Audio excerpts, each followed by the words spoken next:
Live from the Pathway Studios in Johnston proper. You are live from the path.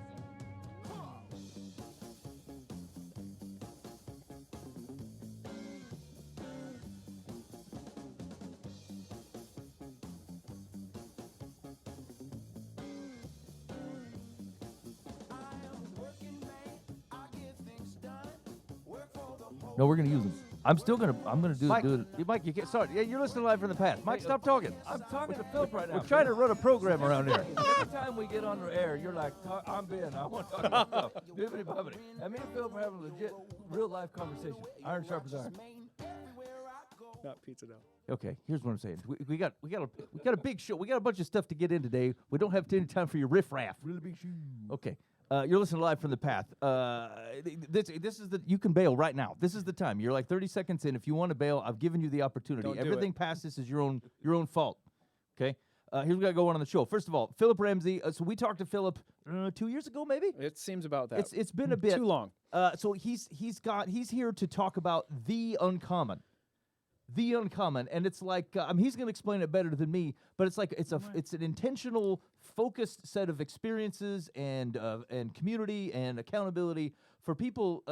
I think looking to be more, do more, have Yes. more, something. Yeah. Okay. Let's go. Wait a minute. Do you also have a monthly subscription box For what? for the uncommon? Like if I give $20 a month, will you send me a box of like an axe or some kind of? Well, I mean, I could figure it out. We don't at this point, but we Mike- do have. That would be awesome. It's not a mail order bespoke catalog. That sounds very much awesome like that. You know what I'm saying? Well, Never- I think it's pretty awesome. See, that's what I'm saying. A monthly thing that shows up from the uncommon that says, "Look, man, this is how you were meant to The live." mystery uncommon. gift. Yes. That's what I'm Come talking on. about. Okay. I'm taking all suggestions. Okay. The axe for sure, though. All right. So we're gonna talk about that. Second of all, I heard something. I was randomly scrolling the Facebook, and that was a mistake. However, Mark Driscoll, of all people, shows up in my Facebook feed. Yeah, he does. And I'll be doggone if he said something wise Spot on. and after me this Okay. week. And so I'm going to share that with you, and I haven't been able to give it up. Now, I'm going to tell you, fellas, you're going to like this. You're going to hate it, and you're going to like it. I'm gonna hate it because it's right on, and I'm gonna like it. Am I gonna find it suspicious because of the source? No. I think he's clean. I think this particular legit. action, he's on. Yeah, it's a legit reference. Okay, I love it. Okay. We're going to talk about that. We're also going to talk about, like, what do you want what do you should be looking for in a church? Ooh, Like, what does God say you should be looking for in a yeah, church? that's the question. Is that like, because there's a lot of churches out there. There's a lot of things that they offer. The question is that like, if you're trying to level the field and shake it all out, the question is like, what are you looking for? And What does should the we keep an eye out for? Does the Holy Spirit get a vote? I think tambourines have to rank pretty high. Okay, all right. Dan's seeding the pot with the tambo.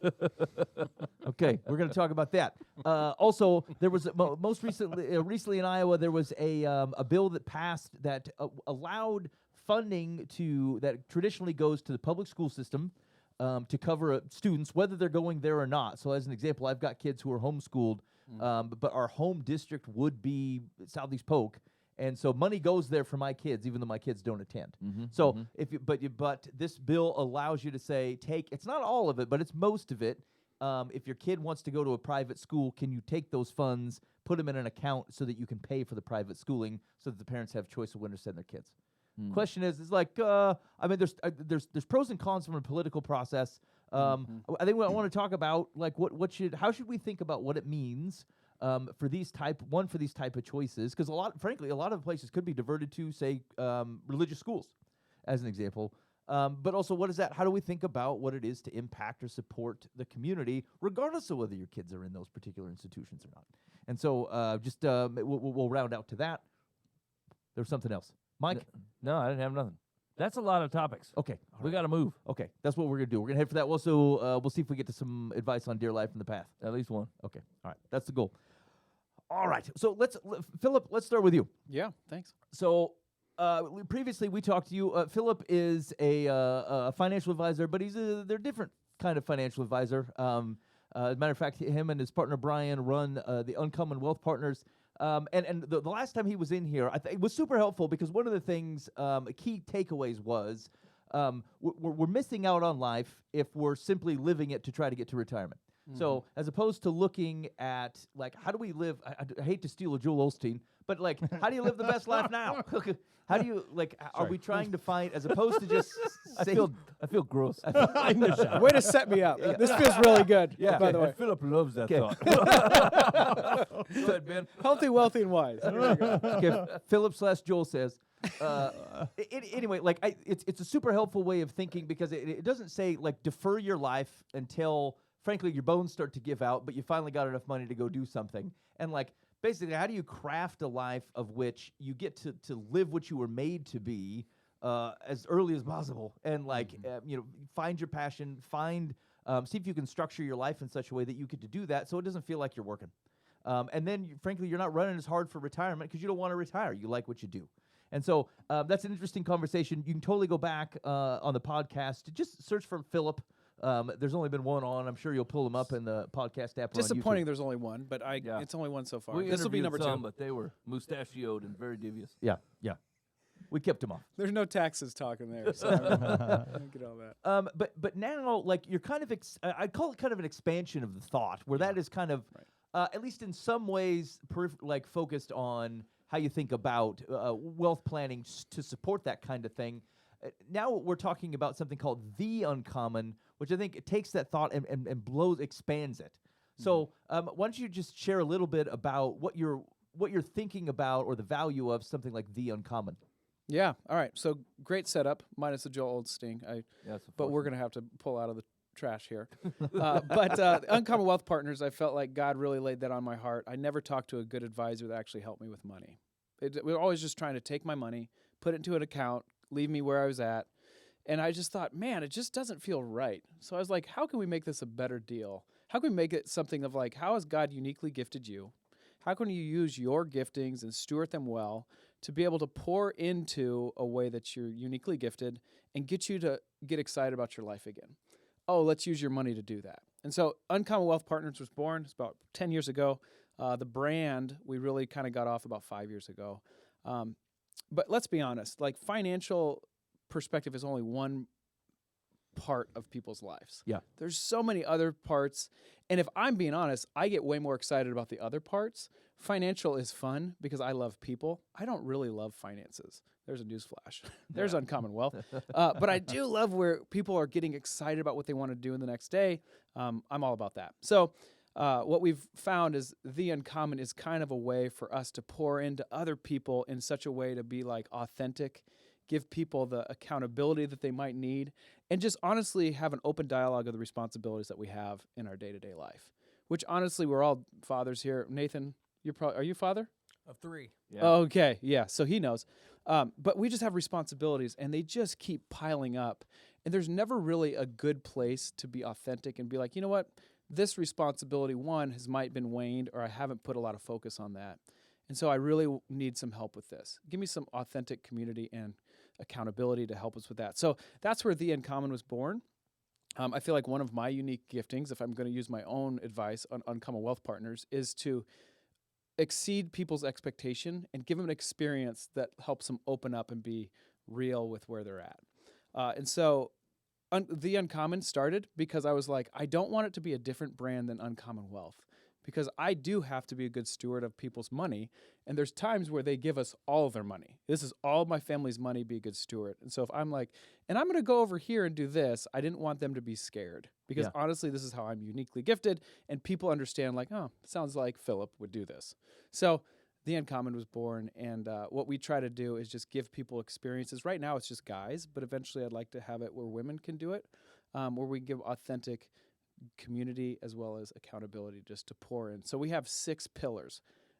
They're radical relationships, and all of these, like my co-owner or co-founder, Ryan Garvey, loves these. I don't love them, but here they are. Radical relationships, worthwhile work, there's another pillar, holistic health, stellar stewardship, victorious vision, and fervent faith. So relationships, tell me how you and your wife are. Like, are you guys all right? And usually whenever I'm meeting with guys, that's what I'll start with. What? Did you wink at me when you asked that? Mike, you good? How are you and your wife, man? You are exceeding my expectations right now. Let's be honest about it. So just having an opportunity just to be able to talk about that is 1, helpful. 2, how's your parenting, right? Let's just talk about it. It's not easy. And as we all know, I feel like we're faking it till we make it. That's basically what my parenting can be tied up in a nutshell. Absolutely. And then friendships. Do you have good people that you can just go to if you're having a tough time? So that's relationships, worthwhile work, just thinking about what you get to do in the morning. Does it give you life? And do you feel like God is honoring that in what you're doing? If not, let's talk about it. And that's another place where Uncommon Wealth Partners could maybe help a little bit more in that regard. Yep. Holistic health, thinking about not only your physical health, but mental health and your emotional health. That's that pillar. Do you feel like, just real quick on Yep. that one, do you feel like that is something that guys are aware of and don't know how to talk about, Yep. or like want to talk about and don't feel like they have an avenue to do it? Like, what's been your experience in that? Yeah, I think both. I can see both. Okay. But it's one of those things like you'll get them to talk if you can just, hey, here's the topic. Let's talk through this. EQ, or emotional intelligence. Let's take a survey and just talk through. Where do you think you're at? How do you think you're doing? What would your wife say that you are? You know, questions like that. Yep. Gotcha. Okay. So that's health. Stewardship. Think about your times, talents, and resources, and being able to pour into those things. Vision, like where do you feel like you're taking and leading your family, and how can I hold you accountable to that? That's one. And then faith. Where does faith come into where you're going? Obviously, it correlates with everything, but there's a lot of different platforms that are helping dads, front row dads, Dad Edge. Not a lot of them are talking about your faith, which I think is a huge importance. And so this The Uncommon, we thought, what better way to do this than have an experience where we get guys together. We have one coming up in February 9th and 11th, and we're taking up to Minneapolis. When's this thing air? Do we know? Yeah, it'll be tomorrow. Yeah. Okay, good. Yeah, So we got time. yeah, so we have 5 of us are going up there, and we have some really amazing curated events to be able to articulate some of this stuff. We're calling it Fire and Ice. So I would love to go in through all of those things. I won't do it because no one knows what we're actually doing. I shouldn't say that. The guys don't know what they're doing. Like a monthly subscription box. Kind of like a monthly subscription box. But what I'll say is I have called each one of these people's spouses and made sure that they are excited about what they're going to do, because they don't know. They just Yeah. paid the money. But I will say what we've done in the past. So we've done curling, like ice curling. Hey, Yes. okay, I have a question about that because I watched it Ready on to the answer. Olympics, Yeah. and I said, Mhm. those guys are I could like, do that. Yes, I could totally. Am I right? Uh-huh. Like, is it much harder than it looks? So much harder, way more fun. Oh. Because watching it, you're like, Yeah. how much am I doing? But yelling at your friends, to do things. Yeah, is sweet just- more. Sweet more. Yeah. Yeah, it's Sweet really, blast. Yeah, right. We've done a high ropes course with rucksacks of 30 pounds on, which was so symbolic of like our life. Because at some point, like we have to have a heavy backpack. And there's times where you just can't do the event because you're like, I can't do it. Here's my backpack, help me out. So that really stirred a lot of great conversation and great teamwork. How high are we talking? We were at 30 feet. Yeah. That's a So high death. rope. That's a death height. Yeah. That it got dicey. Yeah. Yeah, Okay. There was Yeah. one person that went down, and like at one point he was just completely sprawled out, like Yeah. screaming, and we're like, well, what do we do here? Like we didn't plan for this. we didn't plan for this, but there's always something the Holy Spirit does, and so just really cool things that guys would always want to do. We threw boomerangs. I mean, when's the last time you threw a boomerang? Yeah. And didn't feel silly when you smiled at it and you're like, Right. this is Mike, awesome. talking my love language. here. Yeah. So we done that. We went go-karting. Just really cool things that like you probably wouldn't do if you're just like, hey, honey, I'm gonna go take out on a guy's day. But It would be hard to explain. right, Yeah. Woman, I'm going to drop $70 on boomerangs. I'll Yeah. be back later. right, You watch the kids. right. But when you get an opportunity to be able to talk through this and like, well, what does that mean to your life, and how are we gonna, how is this practically gonna change our life, and how are we gonna hold each other accountable to become better? That's where the Uncommon was kind of born. So. Yeah, we have this event coming up. I can't wait. We're going to do some amazing things that you would never think in your day-to-day, like, wait, I'm going to do what? Yeah. And all the wives that know about it are like, when do I get to do something like this? So, Mm-hmm. This pretty does cool sound stuff. awesome. right. So before they get there, last thing I'll say, I've sent them all a journal that has 5 different questions that correlate with each one of the things we're going to do, which is going to be able to answer the questions. And then as we go through the experience, better go back and be like, let's talk about the people that you sacrifice in your life daily. Like, what kind of things do you sacrifice? Things like I think Christ did all the time, which we we can look back and see that now. But in the moment, you don't see what he's actually doing. So kind of more thoughtful, intentional things that we get to do that pull out, I think, something that as a guy, I just need something to be doing. And in that, I get to be in the trenches with people. And then like, you know what, here's let me tell you what's really going on in my work, or here's what's going on in my marriage, or here's the thing I'd like to be held accountable to become a better man than I thought I was yesterday. Yeah. Yeah. There you go, boys. So just if based upon that, you're saying, boy, this is fantastic. I want to learn more. Here, I'm going to give you a quick tip. And you can bail now if you want to. You go to theuncommon.com. That's theuncommon.com. You can learn more about what they're doing. There's a link. They've got podcasts.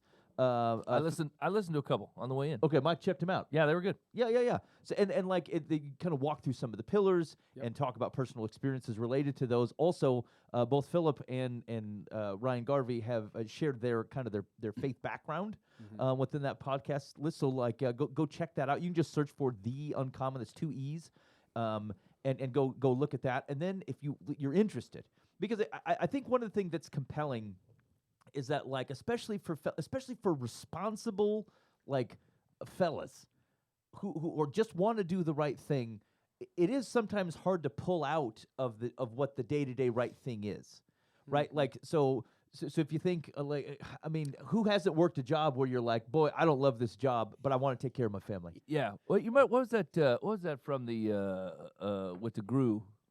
The Despicable Me. Despicable Me. Remember that villain? And he's like, his name was Vector.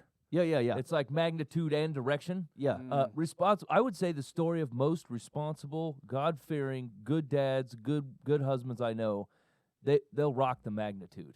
They struggle in the direction. Yes. Right? They just feel like they're cleaning up as much as they can, holding up as much as they can, patching and fixing what they can. And so, like, one of the things I was going to say is, like, just based on the things, like, when we talk about, like, pillars and like attitudes and like disciplines, things that we want to think about. These are all things that just patently scare me. I'm like, yeah, okay, well, it sounds like you put a lot of thought in this thing.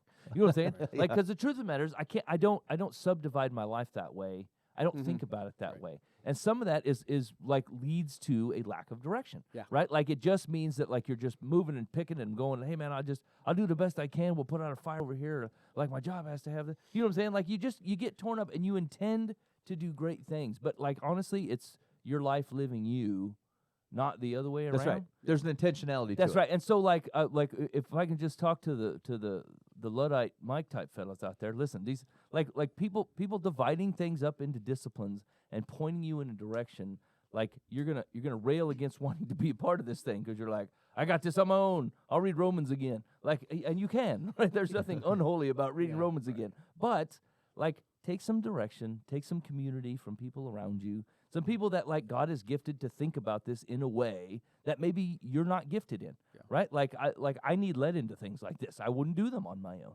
you know. And so like I would really recommend that you go give it a look and have it a listen. Let me do this because none of the guys that are going on this trip are probably going to listen to it, or I'm not going to broadcast this thing yet. So here's the deal. Let me tell you. So the first night we're going to go. We're going to drive up to Minneapolis. We have some fun things that we're going to talk through before that in the car right up, so it's intentional. But we're going to go glass blowing. And like we're talking about how has God shaped you in a trial? Like great. Like that's just a fun question to ask. But then going in and then refining glass in such a way where at the end of it the guys will be able to bring like a paperweight or something and get sent to them. But like a reminder, like we're all being shaped, and honestly the harder experiences probably shaped us better than our great experiences. That's right. Yep. Yeah. So that's the first night. The second morning we get up and we're doing a fire and ice. So we're doing a sauna and then an ice plunge. And beforehand, we're going to talk about who do you sacrifice for, or who would you sacrifice everything for like Jesus would. Yeah. And what we're going to do is kind of get in a mindset of like, hey, let's just pretend that your kids or family whoever you wrote down, were kidnapped. And all you have to do is sit in that tub of ice for 5 minutes. Like, we're going to all do that, right? And we're going to remember the sacrifice that we're going to do this. It's going to be a dumb mindset thing, but it's also going to be reminding of the things that we get to do every day and sacrifice like Jesus did. So pretty sweet. Also too, what an experience to go into a trial that's like, I'm super nervous about it, guys, and I'm doing it all. Like I'm jumping in there. It's going to be nasty. Yeah. But anyway, so then after dinner or after lunch, we're going to go dog sledding. Oh, nice. And we're talking about like who's in your pack. which way are they going? We all have personalities. We get to talk about the dogs. Some of them want to be leading, but they're not leading yet, or they screwed up and they're in the back of the pack, or are we pulling in the right direction? And who are you pulling it with? Yeah. And then that evening we go out to eat at this really nice restaurant, paid way too much for it, and then we get to end in an igloo, eating desserts and kind of having some talks and kind of I knew Minnesota was holding tight on an igloo somewhere. Yeah, I knew it. Yeah. Didn't you? I knew it. Yep. So things that you probably wouldn't be planning by yourself, but in this, that's the kind of experiences we want to provide, is something that's going to change and remember for you to catapult your kind of relationship, one with Jesus and those around you and yourself to the next level. So That sounds very cool. there you go. Now, what is it? So let's say, what's the idea that people come through and they have these experiences and probably some good moments? Yeah. Is it just kick them out to Volkswagen and say good luck, friend? Yeah, no, we have weekly calls that Uh-huh. we will go through, and then every month we go through a different pillar. So this one is your health. Next one's going to be relationships, because it's around the old, Valentine's Day. Yeah. So, and then we've already talked about being a good steward. Vision, we did it in November. Being a good steward was December, and then health was January. And we just got done with EQ. That's why I took this big, long quiz. And then at the end, we just shared of like, what did you learn from taking this, EQ quiz? Yep. And then next month is relationships, talking about, your spouse, kids, friends, and just kind of making sure it bubbles up to the surface. But for me, I just need reminded, hey, this is actually kind of important, Philip. And then I need to be surrounded with some people who are taking me to the next level, to encourage me to be like, oh yeah, that's actually really good. Yeah, right. Probably need to do that for my wife, or so. Yep. Yeah. Nice. I think that brings a lot of there's a lot of wisdom in it, right? Once again, like I think most, even the best of the dudes that I know, right? Like they're great at magnitude, and they struggle with direction, like because they do, like they remember that like maybe they haven't been pouring into their wife as much as they should have after they had to have a be fight about it. Yeah, right. After they didn't, they Yeah. misunderstood what was actually going on in their house and how she was feeling, and so like.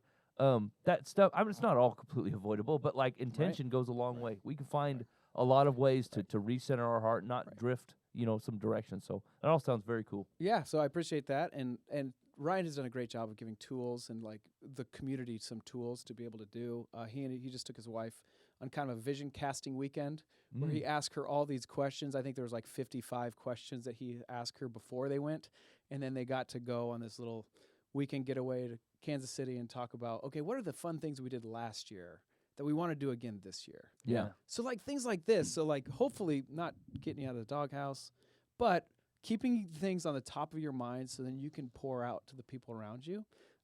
That's what the community's for. Yeah. My wife and I did kind of something like that a few years ago when our youngest moved out, and it was like we're officially empty nesters type thing. And I thought, okay, we were both kind of bummed, we're like, okay, it's a whole new, like, you don't plan for that. You plan for having kids and stuff when you're young, and all of a sudden, you plan for it, but mentally, You don't. you don't. Yeah. You're like, it's like, It that's hits old ya. people stuff, Right. And so I thought, okay, she's going to be in a bad spot. So we just went like to Duluth. Smart. Where are we? Dan. And we spent a weekend, and we just made it. What's our next 5 years? We sat there and had a lot of those conversations. And it was Yeah. so cool because we still have a little book I printed up. And Yes. we look at it once in a while, and we Dan. look how much we've done already. And Yeah. it was made the transition so much better than if we were just sitting around moping for 6 months. That's great, We suddenly had new vision, new life, new Yes. reason, and it was Right. really. I don't know how I did it. I just did it. It's just some. One moment popped in my head. Yeah, Said, right. hey, we're going to That's Duluth. so encouraging. Yeah. It's, And we're taking the dog. it's funny how, like, small moments of intention can carry for so long. It does. It Hear does. that. It just doesn't take That'll preach. It doesn't take that much. Actually, and I'll be honest with you, like in my day job, my whole gig is trying to say, look, can we just be intentional for like 10 minutes so that we can do whatever we want for the next 3 years? And we fight it because you just want to run, and it feels like you're stopping, and sometimes it feels, and I think this is where the like experiences like you're talking about are important because they stick with you, because I think it does run the risk of feeling like, well, let's stop and we can kind of cast all this vision, and then what, tomorrow I go back to the same, because we don't actually know how to do the next thing. We're like, well, this would be great, and what do I know to do? And scene. Yeah, right. And so, like, I think sometimes it doesn't feel like it's worth the effort because you don't have any belief that it can be tangible. Where I think the experience, even on the uncommon wealth side, would say, look, a lot is possible, way more than what you think. If you can get your mind in the space that says, look, this is what I want to do. Like, there are a lot of options on how to get there. And I think having a moment like that and people around you gives us a bit of a staying power that it's hard to keep steam on your own. Some people can do it, but most people can't. And so I think like having just those experiences and forging them together and then and sharing them with someone and then just being able to kind of have a path that doesn't have you just kind of fall off the mountain. Well, let me ask you this. Do you feel like who is this right for? And then maybe who is this not for? Yeah, I think that like the 40-year-old-ish, the people who have lots of responsibilities, the people who have like a couple kids, not like you can't have a great experience without it, but the people who realize how many responsibilities they have on their shoulders and want to be intentional with their life to move forward. Because honestly, guys, this is the reason why I started it. I needed it. And I'd like to have somebody curate all the content in the world that's out there already. We're not reinventing the wheel. And just package it up really nice for me so I can take an EQ test and be like, oh, I guess I'm that. You know? It turns out. So I would say that, Ben, it's just somebody who's thinking like, hey, I do have a lot of things. I want to be more intentional, but I want a community to be able to help me and steer me in this direction. So I like it. Yeah. Because I think you're right. Like, it does become like an experience, only an experience. Like, if you aren't carrying much weight for you, like you're like the dog sled, you're like, wow, that was awesome. But like, if it didn't stick with you, that like it pervades into your life after it was done, then it was just dog sledding. And dog sledding is cool. But like, the odds of me wanting to go up and hang around with a bunch of dudes I don't know merely to dog sled, not as interested. Right. Like because what happens to people our age is like you go back and you're like, look, this sounds great. Like I've had this conversation with people before. They're like, hey, we need to go to a men's retreat. I'm like, wait a minute, you're telling me I need to leave my family, like with my wife, so she's babysitting the kids by herself again, and hang out with you guys for 3 days to have a better relationship with my wife and kids? This don't sound right, right? Like, you're gonna have to do better than this. This sounds like I'm bailing, is what it sounds like, right? And so, like, we're holistically not just going dog sledding, right? Like, we're holistically not just sitting in a cold bathtub with other dudes. What? It's not what you want to do? Come on. I will say this, and I'm not trying to give us all their trade secrets, but because the spouses are a big thing, and they feel I don't know about more excited, but they're just as excited to get their husbands on this kind of little retreat because they know they're going to be poured into, and they know that they're going to be talking about some really intentional things. But one thing that we've done is all of the spouses have gotten letters of affirmation or just thank you letters of all the people that are going to encourage them. Kind of like camp. Remember when we were in camp when we were younger? Hey, guys, that was great. But like, we almost need those more now that we're adults with all of our So all of them have letters that I have for them. And again, I'm not going to tell anybody about this because as soon as they read this. But so after their ice plunge, I get to say, hey, the people in your life that you sacrifice every day for wanted to say thank you. And give them these cards. Like, how powerful is that? Like, there won't be, man tears is what's going to happen. And if you guys there are is, really good at this. Right? So, like, just being intentional with, like, hey, be present because it matters.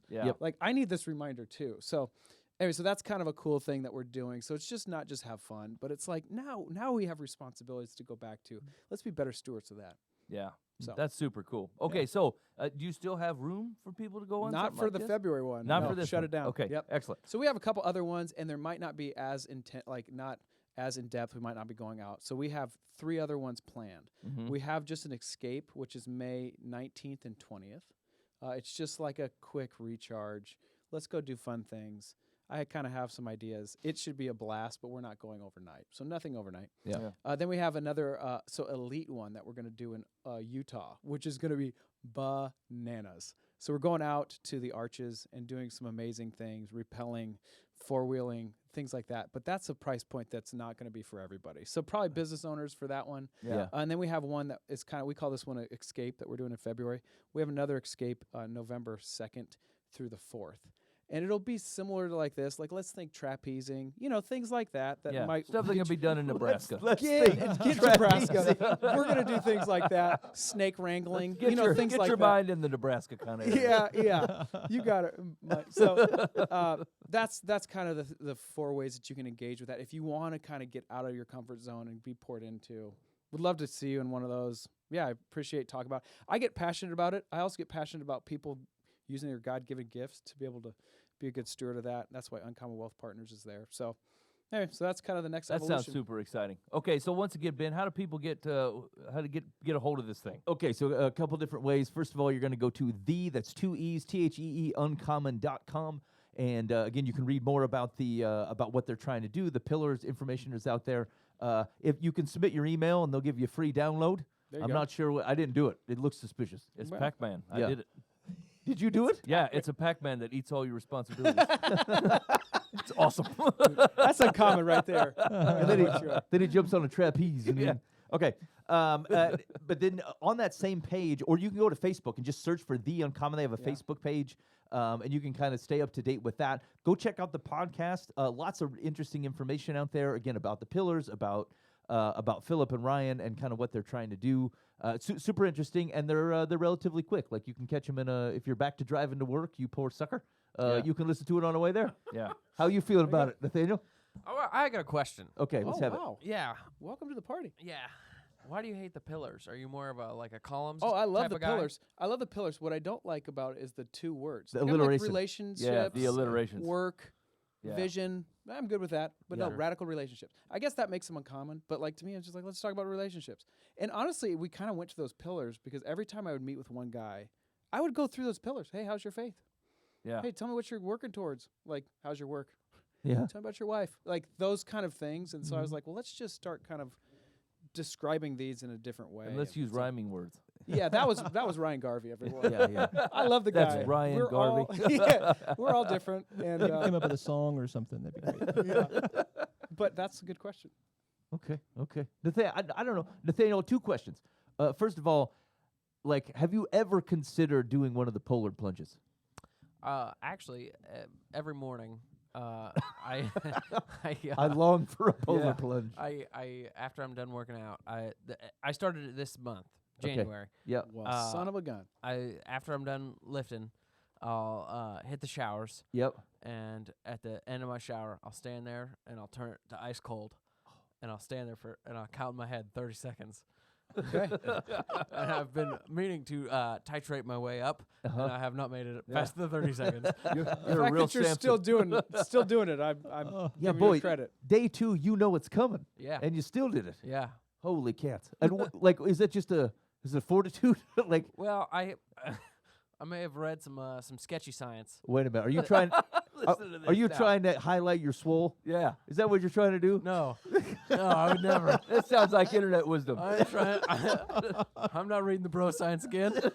I swore off it, guys. If I catch YouTube videos of you, like, show me cold man in shower and let me see if he's swole, I'm real upset. That's not what's happening. Okay. Wow. I was listening to an Andrew Huberman podcast, Okay. and he was talking about the neurological benefits of like doing ice plunges and increasing Cold showers? Yeah, well, Well, you know, Ice plunges are expensive unless you live by an ice thing already. You know what I'm saying? yeah. It'd take you days to fill it up out of the fridge, and by the time you got to it, it'd be half done. He gave like a list of, I forget what the third one was, but he said, the best is be up to the neck in an ice bath. help us all. Second best is taking that cold shower, Yeah. and I forget what the third one is. Are you feeling sharper? Yeah, I feel sharper right afterwards. Oh, I feel focused for the day. I feel ready. Wow. This is gonna be terrible because I'm gonna agree with this, and here's why. It's like I feel like we have no idea what we're actually capable of. That's Do you know what I'm saying? true. Like, I feel like we bail out of things all the time. Like, I will stand outside. It's like 6 degrees out. And I'm outside for 20 seconds, and I'm like, I can't take this anymore. Yeah. That's a bull-faced lie. I could probably be out there at least another 15 minutes, and Easy. nothing would happen to me. I would just be cold, Mhm. right? And so, like, think of how many things you bail on because you're like, I can't do this. Yeah, I man. literally can't do this. You ever tried to do a plank? Oh yeah. Oh yeah. I try to do these planks, and I was listening to some internet man because he's telling me how long I should do the plank, and I think about 25 seconds. I say I'm done, and he can hear me thinking. He says, "I hear your thoughts, Foos," and he goes, "You can do it. You can keep doing it for another 15 seconds." I said, "You don't have no idea what you're talking about," but I did. I kept doing it, and like, it's so small, right? Like this plank, I'm not impressive, but like, how many times? If under my own steam and under my own frame of mind, I go, look, I'm tapped out. And just because I didn't have some kind of like anabolic man, like steroided up going, dude, you can totally do another 15 seconds. Yep. And I'm like, well, okay, fine. Taking cold showers, eating goat hooves. Yeah. That's the guy that you're taking advice from. Yeah. It's always more like it's right. Like regardless, I think it's a salient point to say, like you're probably capable of more than what you believe you're capable of. Wouldn't that be crazy to go like, I know exactly what I'm capable of? Oh yeah. That would be wild because that means you went all the way out there. Jason Yeah. Bourne knows that. Jason Bourne does know that. Yeah. He I said- can run for 8 miles before I get winded. in Yeah, this before I temperature. black out or something. Yeah, he knows that stuff. If I was an assassin, I would know more. He also hires a real shaky cameraman, so you can't see all the moves he's doing. I'm against that. and he I am too. yeah. I'm against that. I like Yeah. smooth camera operations. If you're gonna jab at a guy with a ballpoint pen I want to see. and incapacitate him, I want to take it in. I want to see how you did it. Okay, you've been listening to Live from the Path. There's a lot of life wisdom coming at you today, Well, friends. Yeah. I'm There's some excited to get pillars to into it. look at. I'm There's excited some to get into it. community to get involved with, so Okay. you can help you get there. And flat out, will you find out what you're made of? Stop sitting around like Play-Doh going, I bet I can't do that. Be I like bet you- Nathaniel. Be like Nathaniel. Take a cold shower. Stand there our new stand there in the t-shirt. buck wild, looking at the wall, going, "Here it comes," and then turn it to straight cold. see- Man, that's bold. See if you don't get Tourette's. Just to see. I'm gonna, after this conversation, I'm gonna crank it up. I'm gonna go, I'm gonna go 45. There it is. I'm gonna go to 45 Community at seconds. its finest. No, you're not doing it 45. Here's what I hear: is you're going to stay in there as long as you possibly can tomorrow and see how long it was. Dude, take the whole shower. Oh, freezing. Wait, now are you doing this with other people in the gym? So if you pass out or something, will someone see Ain't your nobody lifeless passed out. nude body in there? It's a possibility. Okay, fine. As long as someone can rescue you. I don't want to be resuscitated by an 85-year-old nude man. That's not going to happen to me. Don't worry, Okay, just before pass out, get out of there. Say, stay away from me, Greg. Okay, I'll wear here- a wristband. Do not resist. Do not touch me, Put Greg. a string on. Yeah, you can pull me out tabernacle style, but don't be coming in here.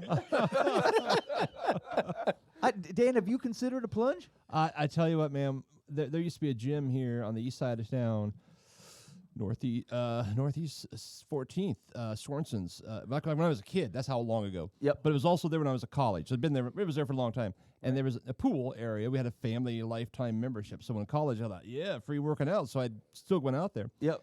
And I'd go work out and stuff. But you go to the pool. There's a pool area. Then there's a hot tub, and they had a cold plunge. Oh yeah. Already there. And these old dudes they'd be sitting there swimming laps, and they'd jump in the whirlpool, and you could just see the steam, and then they'd jump in like and I'd be like, I'd put my finger in, I'm like, no. No, It was it's cold. not It happening. was cold. That's like I was just fine not having a cold plunge. So Okay. I've seen it, but no, I've Nope. not. Nope. Dan says Never I'm tempted. not We're gonna going to find out what we're made of tomorrow, boys. I'm taking a cold shower. I don't shower on Tuesdays. You know what don't smell as good, cold shower? Irish Spring. It's the heat that brings it out. Oh yeah.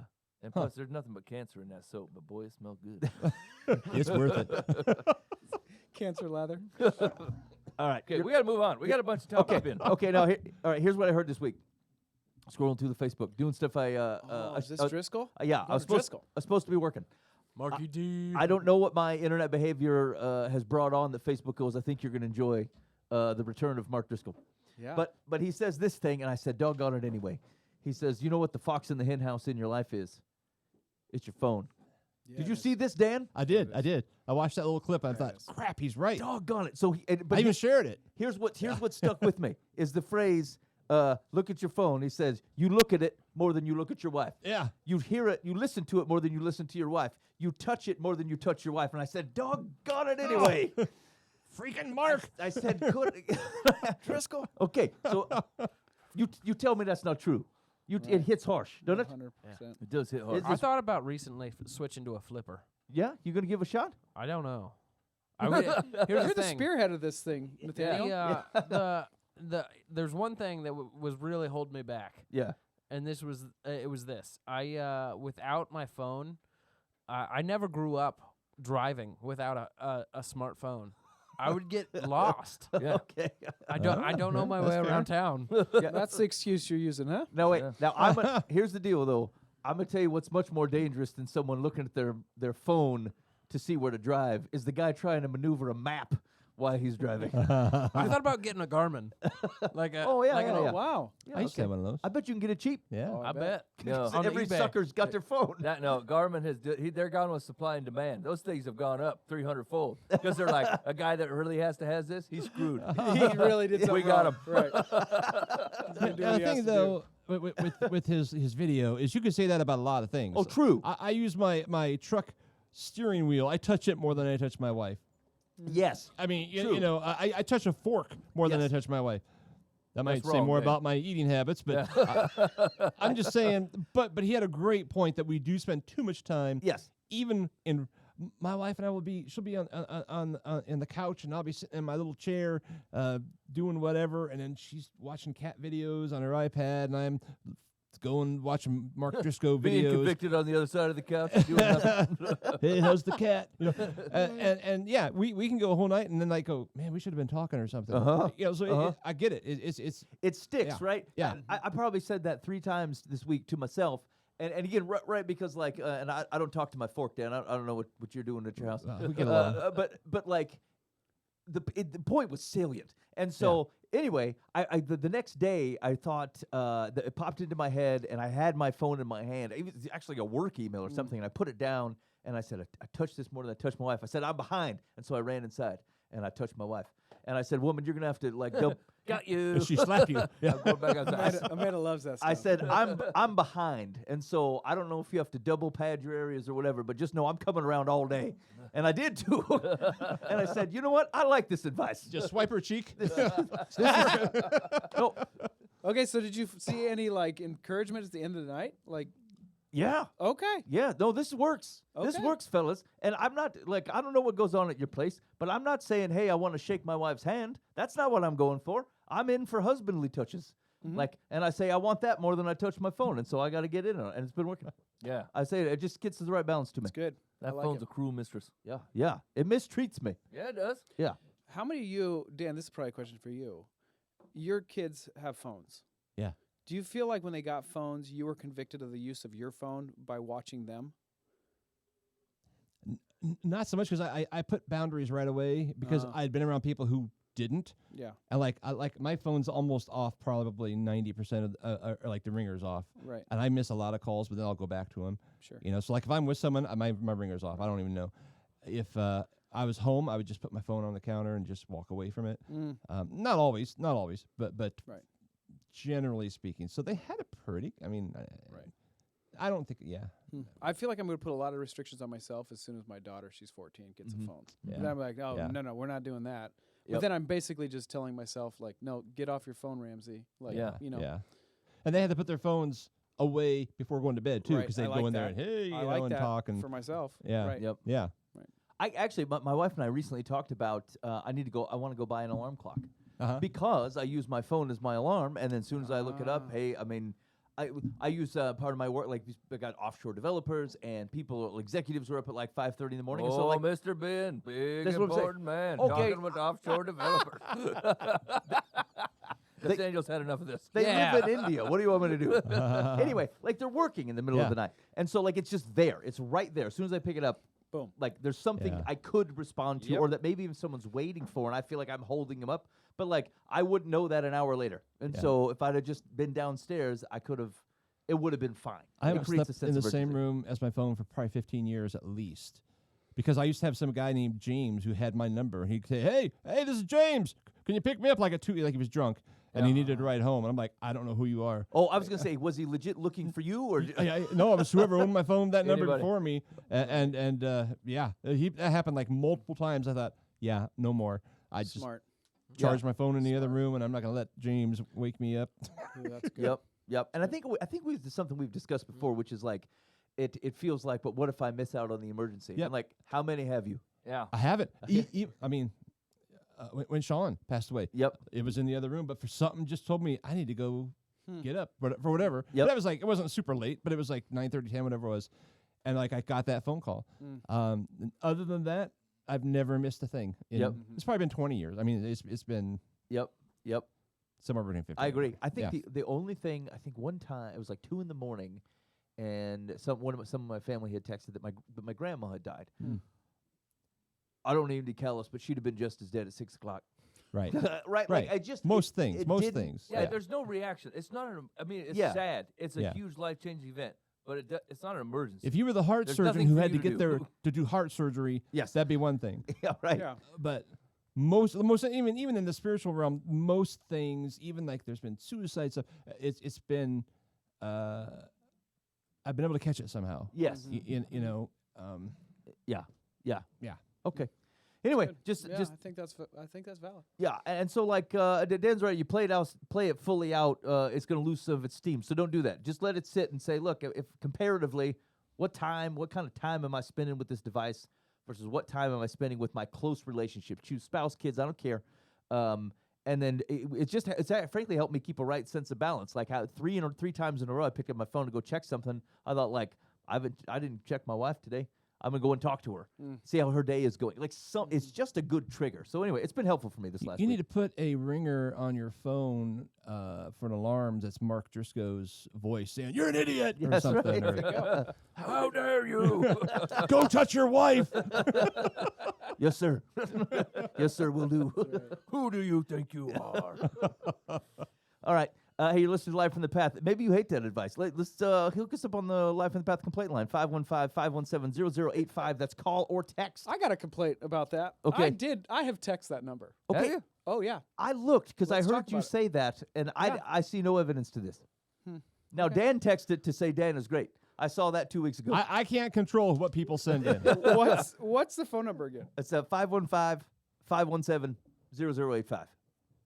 0085. Yeah. Yeah. All right, Live from the Path. Yeah. All right, let me tell you. Look at.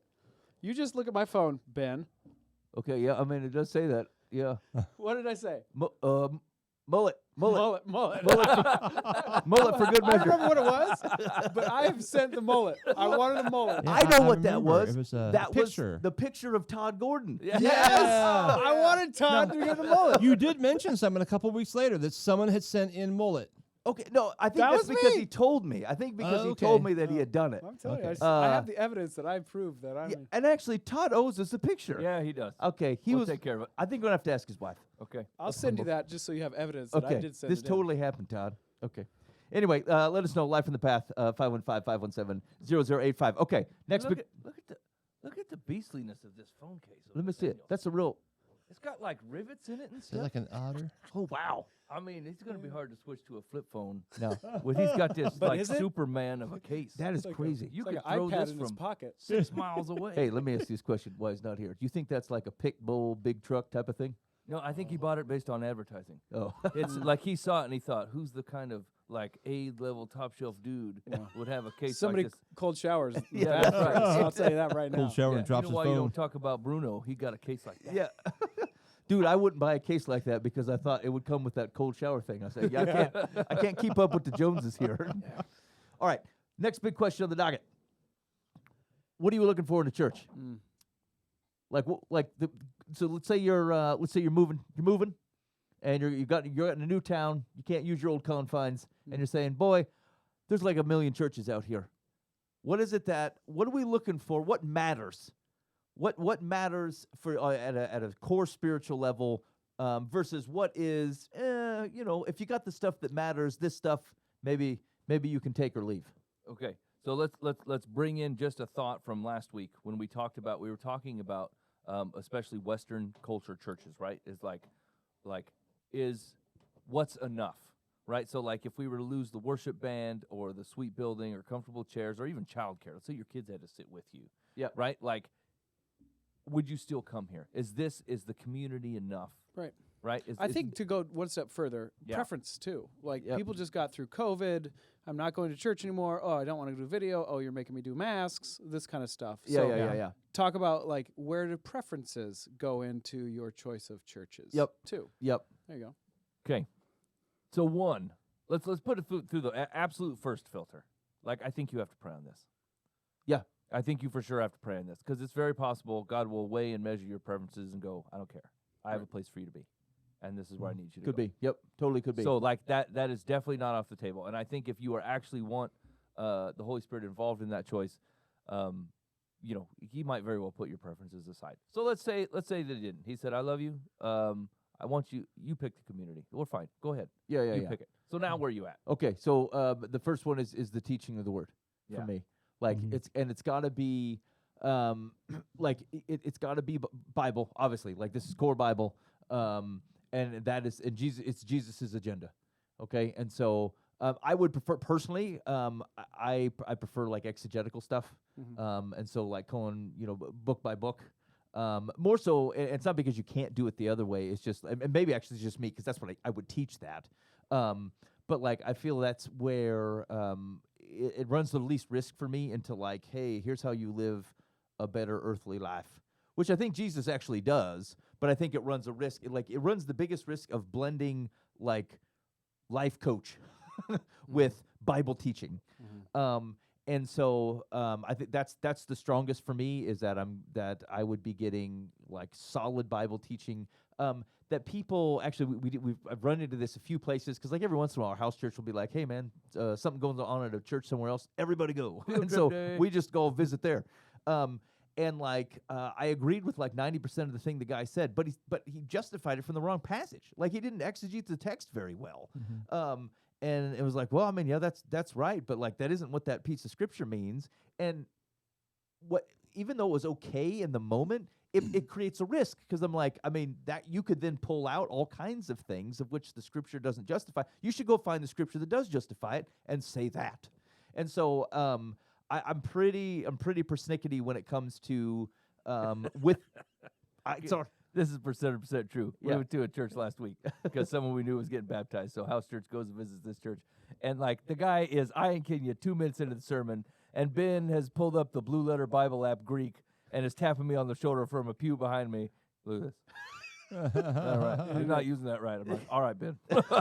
All right, Ben. I mean, he didn't. He didn't use it right. Now, again, though, like actually in that example, again, 90% of the things the guy said was right, but he just used a goofball text to do it, which also then kind of missed the point of the text. Like this is your this is your chance to teach the text, and so that for me is pretty. That's I'm pretty firm on that one. Okay, I have mine. Yeah. And it's I think dedicated prayer time. Yep. I mean like big expansive prayer time. I don't know that you necessarily have to nail this on Sunday morning. But like I love the thought of a Tuesday prayer meeting and that's all we're doing. Like that's it. You just show up and we're going to pray about stuff. Yeah. And it's going to take as long as it takes and we're going to pray through all of it and we're going to nail this thing. Like that's where all of obedience and humility and listening for the Holy Spirit shows. It's all through prayer time. So like I think I'm with Ben. Like God said a thing. I think we should probably do our best to say God did say a thing. This is what we're going to talk about. But like I think we lose a lot of people when it starts to get into relationship and prayer time. And so like I think that's really important. Dan, and that goes to something you were talking about just as you were preaching through 1 Timothy. Like when the early church thinks, hey, let's gather, they're thinking prayer. Like that's a big chunk of what they're thinking about. The first 8 doing. verses of chapter 2, I convicted myself in studying going, crap, I've let some of this stuff slide because this whole thing was on the public assembly, the Sunday assembly, and prayer, and it being a major part of what you're doing. And I'm like, yeah, we use it for a transition in between songs. Yep. We're going over here. Yep. And this is a good way for the band to leave the stage, and we'll do a simple prayer.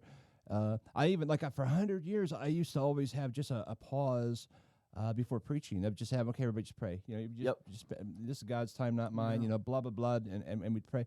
Like, I even quit doing that at some point. Now, I don't know why. I don't know if it was like, oh, the video's going on. It's dead space. I have no idea. I don't remember. But I started it again last week. I thought, by golly, we're going to read that text. We're going to do it.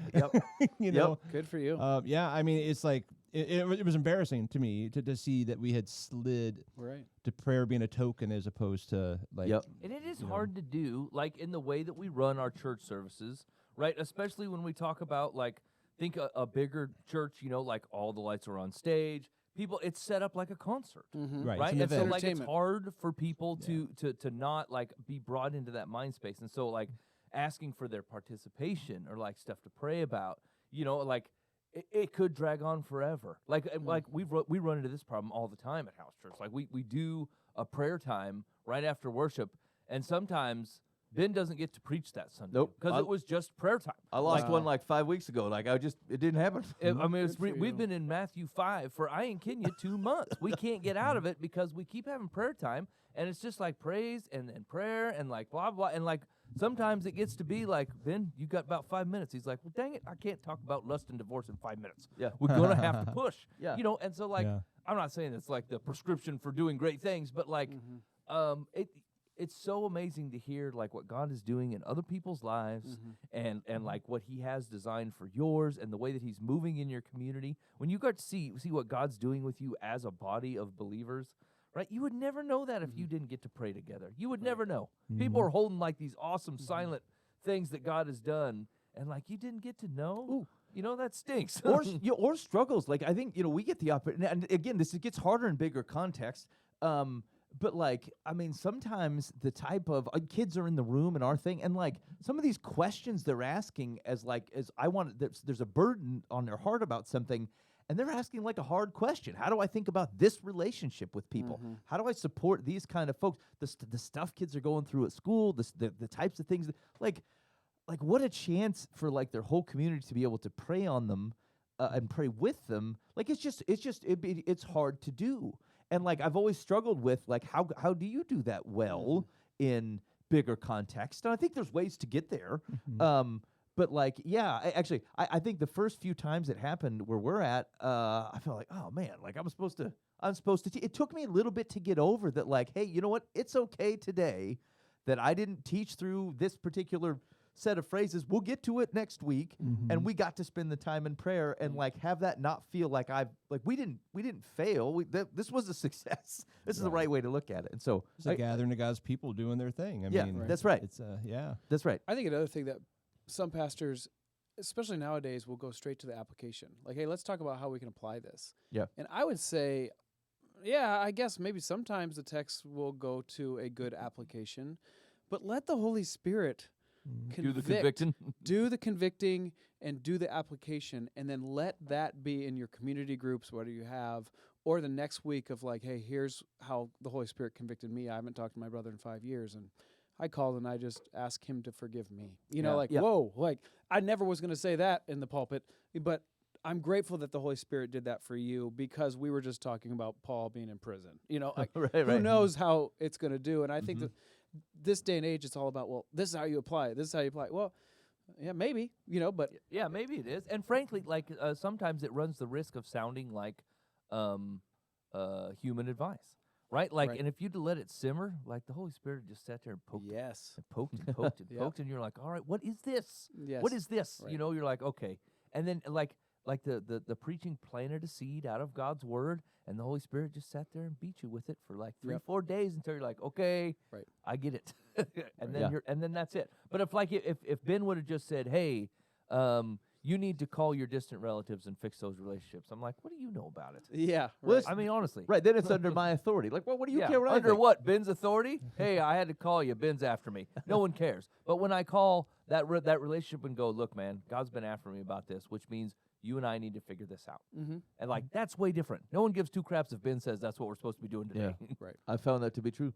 Well, and also like not everything. I don't know. I'd have to think about if I have a quantification for it. But like, not everything in Scripture is actually a life application. It's telling you something. It tells you something about the character of God. It may tell you something about the character of people, but it doesn't mean that you go out and do something in reaction to it. Right. Some of it is like a revealing. That then starts to filter and change other things, but it isn't a one-to-one correlation of I heard, so I go do. Some's like I heard, I understand the nature of God, and so maybe I pray differently or something like that. But it's not. Sometimes I think we stretch it a bit. Yeah. Well, so when I ended Sunday, I was just like, okay, there's no action step here. We needed to know this, though. Yes, right. I mean, may God be the glory. Yeah, I mean, every week. So there.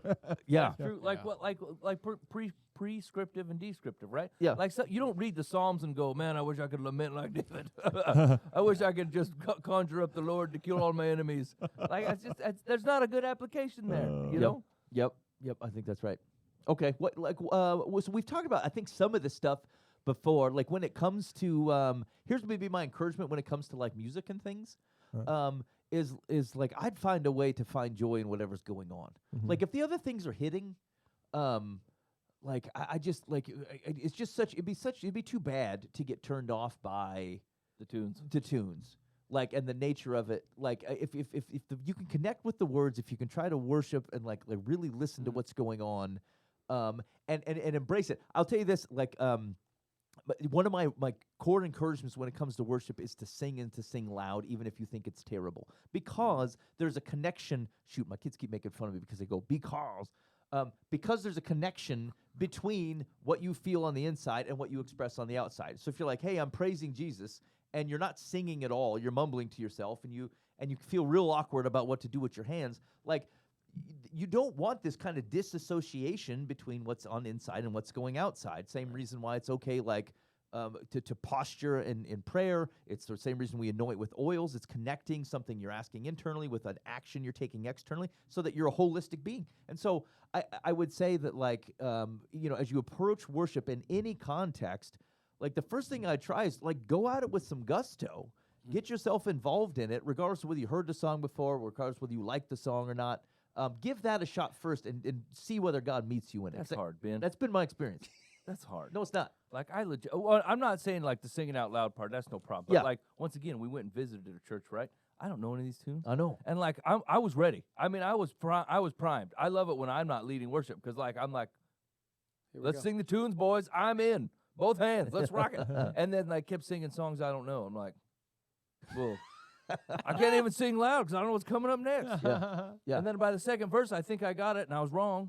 And I took a big detour, and the guy in front of me kept looking behind me like, hey, man, why don't you pick a key? I'm like, whatever, dude, I don't know. Okay, I will tell you this. And this is for kind of worship leader-esque folk, is that like, I mean, you got to, some of these the modern tunes, the Christian tunes people are coming up with are kind of difficult to sing. Yeah. Like, just because it's a good song doesn't mean it's a good congregational song. That's true. Like, you just, the cadence isn't right. Like, you just got, I mean, there's a reason, like, some of the hymns are super, like, they're super predictable. That's why people can get on board with them. And we talked about that a few weeks ago. It's not that they're more holy, but just, like, know what a congregation can handle, not just because you thought it was, like, a Kurt Cobain Christianity, and it's like you really figured it out. And you can listen to that on your own time. You can worship that action on your own time. But listen here, and I've been guilty of this a couple times, but I'm really cognizant of, like, if you can't listen to it once and be able to mimic it back by the second verse, it's probably not what we're going to do. Yeah. There's just no way. People can't confidently worship, right, if they can't figure out how the tune goes. Yeah. You don't want any barriers in the experience, basically. That's exactly right. Yeah. Let me ask you this: communion. Yeah, have it. Do you like to have worship music happening in communion, or do you like to be like, this is like an internal, I really need to like think about what's going to happen here? Yeah, I think there's a lot of history and philosophy built into it. My personal preference is like we do it because Jesus said to do it. And like the contemplating stuff and all that crap, we go through that during prayer time. And before we take communion, we pray over it. But like, it always felt really hard to conjure up a moment. Like when it's communion time. Sure. Like I'm like, people are like, this is your time with Jesus. I'm like, this is the only one. Like I haven't spent any time with him all week, which I was guilty of at the time, right? Okay. Like I don't know, I'm not spending any personal time reading the word or praying. And then here comes the big 30 seconds before communion. I'm like, oh, God, I've really messed this up this week. And, like, I'm a big failure, and everybody's drinking their juice already. We got to move on. Right? And so, like, a huge mistake, right? Like, and what it felt like is, like, I could never rise to the holiness that the occasion was asking of me. Right? And so, music helped you. Yeah. And so, like, the music was cool, but, like, it also, it fed into more than I had to offer. Yeah, more than I had to offer for the. I like having just a little background, just tune. Whether I'm singing along with whatever it is, or it's just there as I'm praying. But, It's good. Yeah, Love it. Reflective. I think I'm married to either one, really. Like I wouldn't think less of people that want to rock out on a communion. I also wouldn't want to think less of anybody that wants to monk it up and sit there for 8 minutes and rethink their whole life. I don't know. Yeah.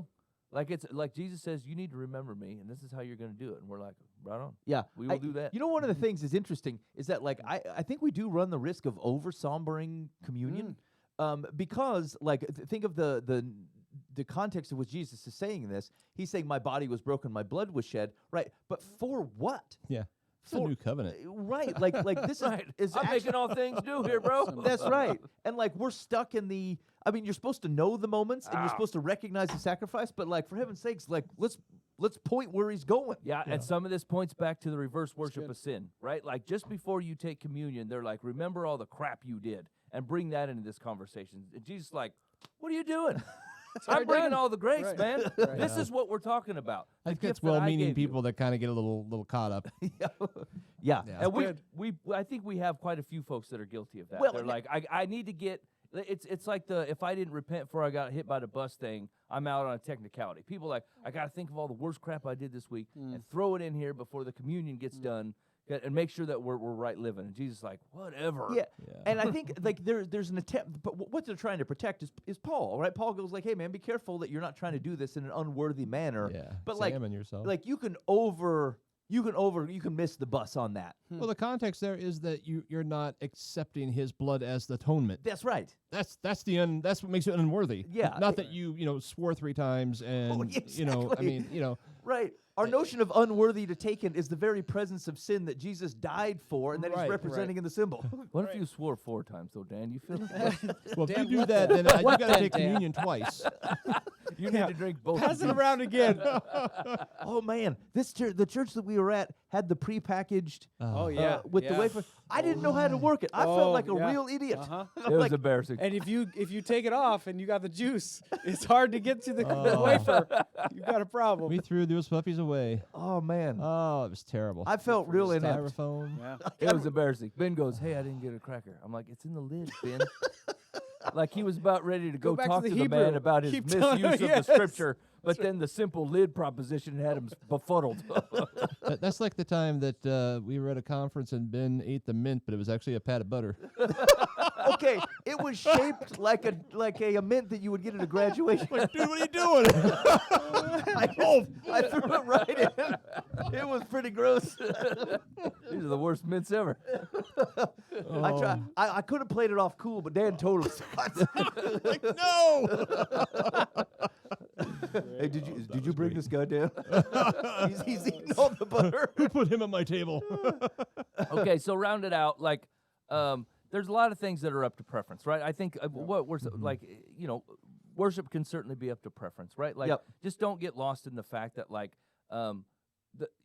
the sheep hear the shepherd's voice, right? So like, if it's the wrong instrumentation, or you think the worship guy wears gross pants or whatever, right? Like, this is your community. You What may if he's just causing people to stumble? if he's causing people to stumble with the pants, then you should iron sharpen iron. Although he sounds a little doughy to me. Actually, remember Matthew 5, because we've stuck there so long. Jesus does hold the luster accountable. So if he's causing you to stumble, it's you. Yeah. Say you need to get behind a podium, Elvis. I can't sit here. Well, Okay, here's so the anyway. thing, too, though, on this is there's ebb and flow to, who's the worship leader, who's the preacher. Yeah. So it's like the non-negotiable for me that at the peak, it would be the scriptural, like that the church is founded in a scriptural, doctrinally solid place. That way, they're not going to hire someone in, the next preacher, who is not in a doctrinally solid place, or they'll vet that, right? Yep. So I won't have to worry about that. So I'm going to be part of a community where I feel like I can be part of this family, but it's bigger than what the particular the style of music is today, because it might be different next week, next year, or what the style of preacher is, his personality. I don't know. I think the average still is 3 years per stay, of a preacher. So a lot of them a lot longer, but so that's there's going to be a new preacher probably. You're going to probably outlast whoever the current preacher is. Yeah. And so you got to look beyond that, like that's where we get these celebrity preachers. We got to go hear whoever. Yeah. And then that guy's gone and the church implodes because And I'll podcast that guy. I just don't have to go to his church. Exactly. Right? Yeah. He's got a good message. We can listen to it. So there are you somehow have to dig in a little deeper than those things of what you hear, what you experience on a Sunday morning, and get into that actual I don't know how to even say this. I've never looked for a church. I've been a preacher for 40 years. Dan, I mean, you're kind of I'll an start my uncharted own. territory. here. I mean, yeah. No one can do this better than me. Yeah. Oh, That's okay. good. Now, one other thing I'd like to think about then is kind of like peripheral, like programming and groups and other. Well, I think things. for me, elder-led is a big thing. Okay. So multiple, like, plurality of leadership is a big thing for me. Mhm. So it's just not one guy's like, this is where we're going. Like, well, Yeah. run that by anybody, or is that where That's we're going? part of the solid Right, base, of, right. Because they're going to be vetting who's doing Right. things. Yep. And yeah, I think that's big, right. It's huge. Well, and it eliminates risks, and I think there sometimes, especially when you're planting new churches, like it takes time to make sure you Yeah. got the right guys, right? Right. But I think like where you're rejecting the possibility that there might be elders in there, I think you have a problem, right? Like where you don't want any, where it feels like I want to be able to take this thing wherever, and I don't want to be constrained. Like again, if the Spirit is talking, I feel like the Spirit's going to make sure that people got their heads on right. As long as you get the right faithful folks Right. that are in there. And so I would agree. I think that is important. Yeah. I was going to say that the thing on some of the peripheral stuff for kids, now again, our situation is different. Our kids are there. Like our kids from the house church thing, everybody's in the same room for the most part. I think the toddlers will go wander off and do other things. But for the most part, the kids are in the room.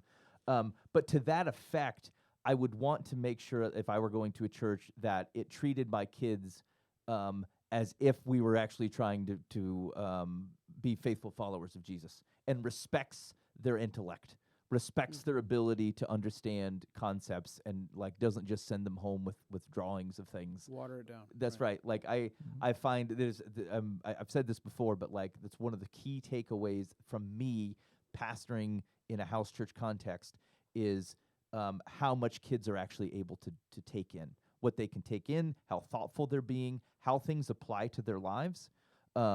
Like they are able to do much more than often we give them credit for, and there's no reason to set a low bar. They need to know. It's one of the things I've always worried about when it comes to like high schools especially, but even high school into college, is that like if they spend all their time away, and then suddenly they're an adult and they have no idea what it means to be a grown-up person in a faith community where like everything that they were taught now is coming to harsh, like it matters what you decide based upon the things we said were true.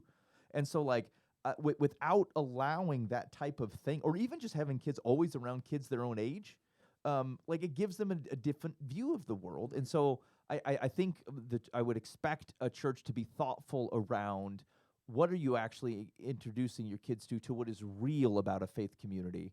Not just hey they're entertained or they're elsewhere, or maybe they learn something, but like they probably can do more. Yeah, it's not fair to spring responsibility on them when you raise them in the church to act like they didn't have any. You know what I'm saying? Like if you spend, we put a lot of money like against youth programming, and like the youth cost a lot of money. They need a lot of pizza, a lot of pop, they need a lot of sound, they need a lot of games. And the truth of the matter is like they don't need any of that stuff. Like they honestly don't. Like we can love them in that way because they actually do like pizza and soda pretty easily. But like the truth of the matter is like it's really unfair to like entertain them in the church until they're 17. And just as they're trying to get their mind wrapped around the fact that they need to go to college and they got to figure out how to really live, boom, you should be a constructive member of the church and take on responsibility here and start pulling your own weight, and you should be tithing and blah, and all this stuff. And we're like, well, wait a minute. I just feel like there was a really cool guy trying to connect with me for like 17 years, and I got a bunch of candy, and my parents all seemed like, man, they were trying to make major changes in their life, like fasting and redistributing their money to try to be more faithful. And I'm like, I didn't give a crap about any of that because I was back in the cool youth service, right? Like, just don't do that. Just please, I understand. Just be thoughtful about it. Be thoughtful. Just Yeah. don't do that. That's good. They really deserve more than that. Yeah. Yep. It's good. All right. How we feel? I don't know, Nathaniel. These ticking the boxes. What are you thinking? Ooh. Cold shower? Cold shower, yeah.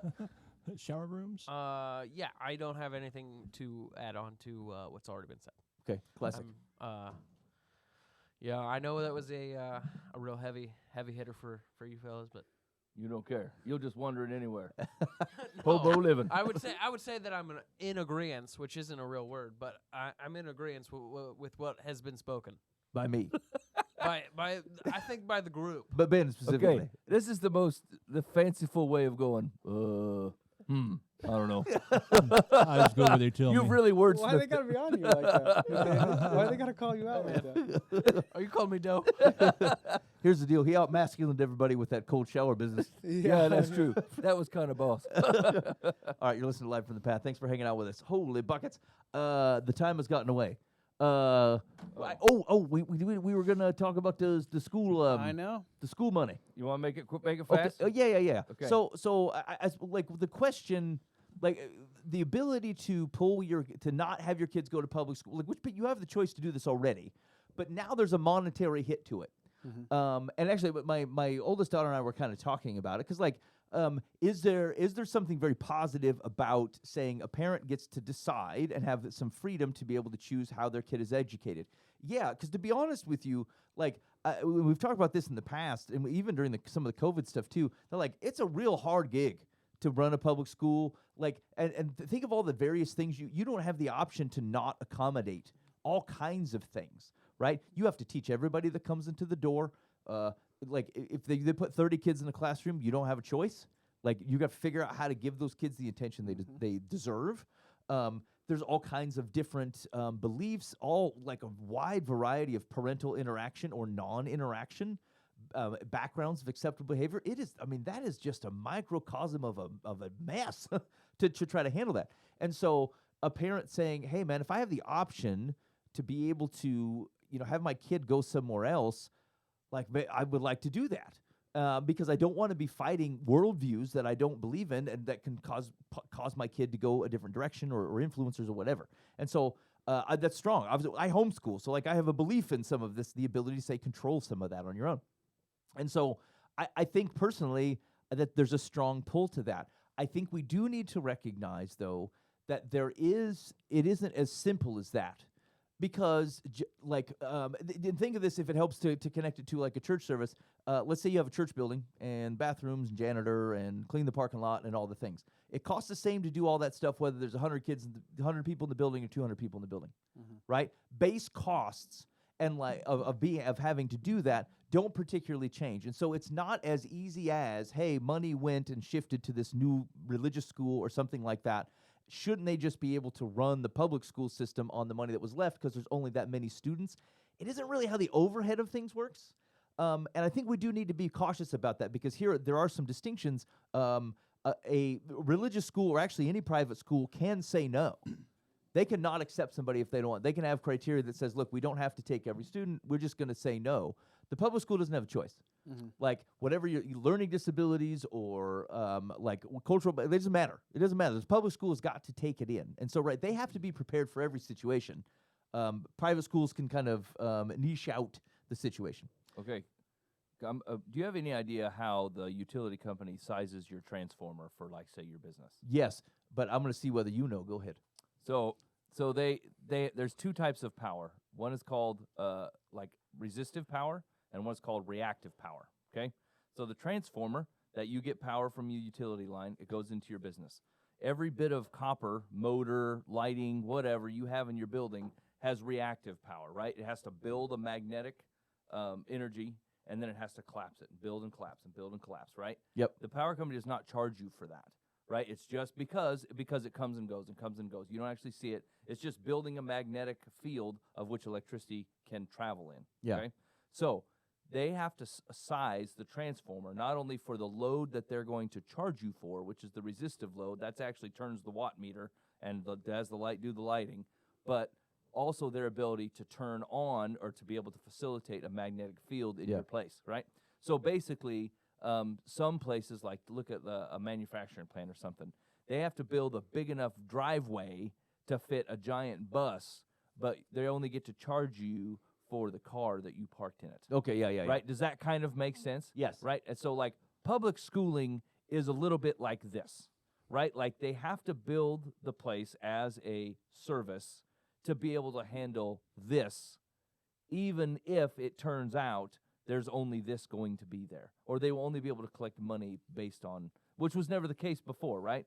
So what was always before is they built a bus-sized driveway, they collected enough money for the bus to park there. Yes. That's the way that worked. Whether you got on the bus or not was your call. Yep. But like they got enough money to do it. Now we're talking about making it the arrangement where we still have to build the driveway big enough in case you all decide to show up, but we might only be able to collect enough money For a car. for the car. Yes. Right. Yep.